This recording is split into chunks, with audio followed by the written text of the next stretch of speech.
भारतीय संस्कृति में मानव जीवन को 4 आश्रमों में विभक्त किया गया है। ब्रह्मचर्य आश्रम, गृहस्थ आश्रम, वानप्रस्थ आश्रम तथा संन्यास आश्रम।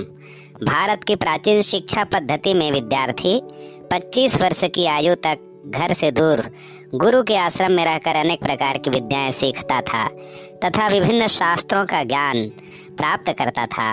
मानव जीवन के इस प्रारंभिक काल को ही विद्यार्थी जीवन के नाम से जाना जाता है। आदर्श विद्यार्थी के संबंध में कहा गया है कि काकचेष्टा वको ध्यानम स्वान निद्रा तथैव च अल्पहारी गृह त्यागी विद्यार्थी एते पंच लक्षणम। अर्थात विद्यार्थी को कौवे के समान चेष्टाशील, बगुले के समान एकाग्रचित्त, कुत्ते के समान सावधान तथा कम निद्रा लेने वाला और अल्पाहारी एवं घर को त्याग कर विद्या प्राप्त करने वाला होना चाहिए। आदर्श विद्यार्थी परिश्रमशील, अनुशासन प्रिय, मृदुभाषी, सच्चरित्र, बलिष्ठ, परोपकारी, जिज्ञासु, अध्यवसायी, स्वावलंबी, निर्भिमानी, सरल हृदय, सादगी से युक्त तथा उदार हृदय वाला होना चाहिए। कहा भी गया है कि श्रद्धावान लभते ज्ञानम और सुखार्थिनः कुतो विद्या। परिश्रम ही एकमात्र विद्यार्थी के जीवन का आधार है।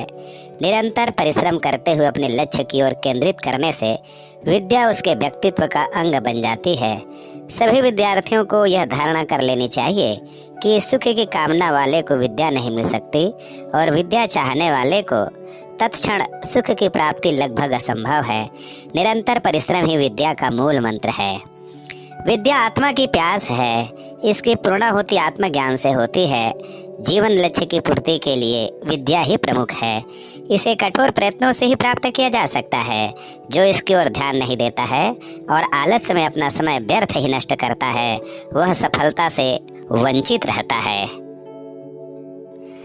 विद्यार्थी जीवन अत्यंत महत्वपूर्ण है, क्योंकि इस काल में बालक के मन मस्तिष्क पर जो प्रभाव अंकित हो जाते हैं वे शीघ्र ही पत्थर की लकीर बन जाते हैं, अर्थात जीवन भर नहीं मिटते।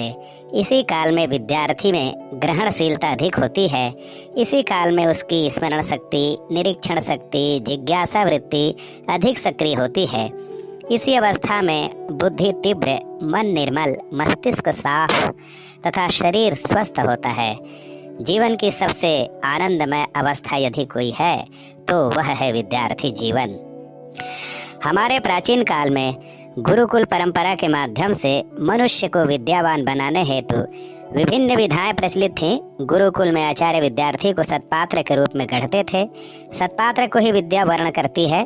परिणामतः विद्यार्थी संसार में कल्याणकारी जीवन जिया करते थे। वे स्वयं में सूत्र के आधार पर स्वयं को धरती माता की संतान एवं धरा पर निवास करने वाले सभी प्राणियों को अपने ही सखा सहोदर मानते हुए स्व को समष्टि का अभिन्न अंग मानते थे, अर्थात माता भूमि पुत्रो अहम पृथिव्याः, इस मंत्र का पालन किया करते थे। सबके हित में अपना हित मानते हुए वसुधैव कुटुंबकम के आधार पर स्वर्गीय वातावरण निर्मित करते थे। विद्यार्थी जब गुरुकुलों में प्रवेश लेते थे तब आचार्य अपनी दिव्य दृष्टि से विद्यार्थियों को उनके जन्म जन्मांतरों के कुसंस्कारों को परिष्कृत करके शुभ संस्कारों को जगाकर और अभीष्ट संस्कार आरोपित करते हुए उन्हें सत्पात्र के रूप में गढ़ने हेतु विभिन्न विधाओं का सहारा लेते थे।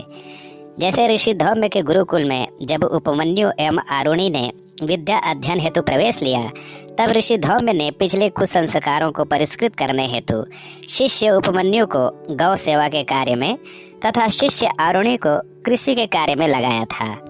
प्राचीन काल में आचार्य अपने विद्यार्थी को सत्पात्र के रूप में विकसित करने हेतु जिस पद्धति से गुजारते थे वे बहुत कठिन होते थे। सभी प्रकार के भौतिक सुख साधनों का त्याग करने के बाद ही विद्यार्थी विद्या को प्राप्त कर पाते थे। विद्यार्जन तो एक तप की तरह माना गया है।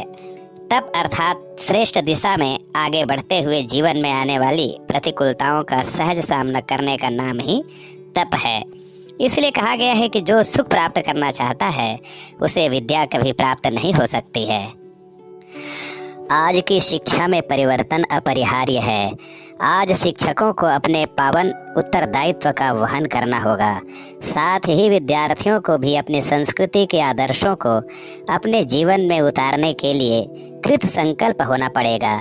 शिक्षकों का दायित्व है कि वे विद्यार्थी वर्ग को प्रबुद्ध, कर्तव्यनिष्ठ तथा संस्कारित नागरिक बनाएं, जिससे कि भावी जीवन में वे विद्यार्थी देश में व्याप्त भ्रष्टाचार, अनैतिकता तथा अन्य बुराइयों को मिटाकर एक स्वस्थ समाज का निर्माण करने में सफल हो सकें।